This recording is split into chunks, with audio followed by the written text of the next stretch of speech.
మాలినిని నలుగురు 4 మాటలు అన్నాక మళ్ళీ అయితే మాలిని దగ్గరకు వెళ్ళి ఓదార్చుతూ ఉంటుంది.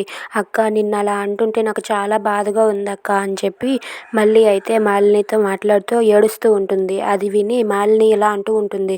"ఏంటి ఇప్పుడు నేను ఎలా ఏడుస్తున్నానా, ఎంత బాగా ఏడుస్తున్నానో చూడ్డానికి వచ్చావు కదా, నాకు తెలుసు.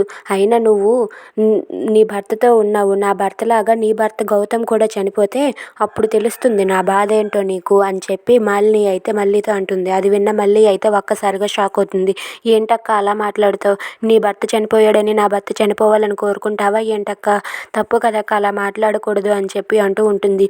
"అసలు నిన్ను కాదే, ఆ గౌతమ్ని ఎలాగైనా సరే నేను అరెస్ట్ చేయించే తీరుతానని చెప్పి అంటూ ఉంటుంది. ఇంతలో బయటన వసుంధర అలాగే మీరా వాళ్ళిద్దరూ కూడా తలుపు కొడుతూ ఉంటారు.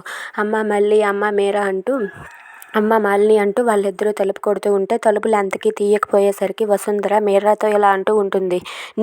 నా కూతుర్ని ఏమైనా చెయ్యాలి, నిన్ను చంపేస్తానని చెప్పి వసుంధర అయితే మీరాకి వార్నింగ్ ఇస్తుంది.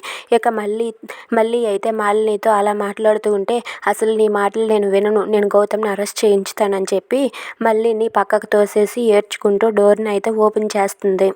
ఓపెన్ చేయగానే మీరా అలాగే వసుంధర వాళ్ళిద్దరూ కూడా లోపలికి వస్తారు. "అమ్మ మళ్ళీ ఏం జరిగిందని" చెప్పి మీరా మళ్ళీ దగ్గరికి వెళ్తుంది. ఇక వసుంధర అయితే మల్లితో ఇలా అంటూ ఉంటుంది.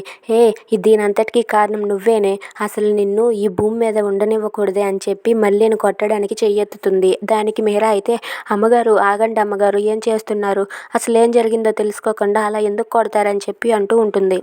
If you like this video please like, share and subscribe.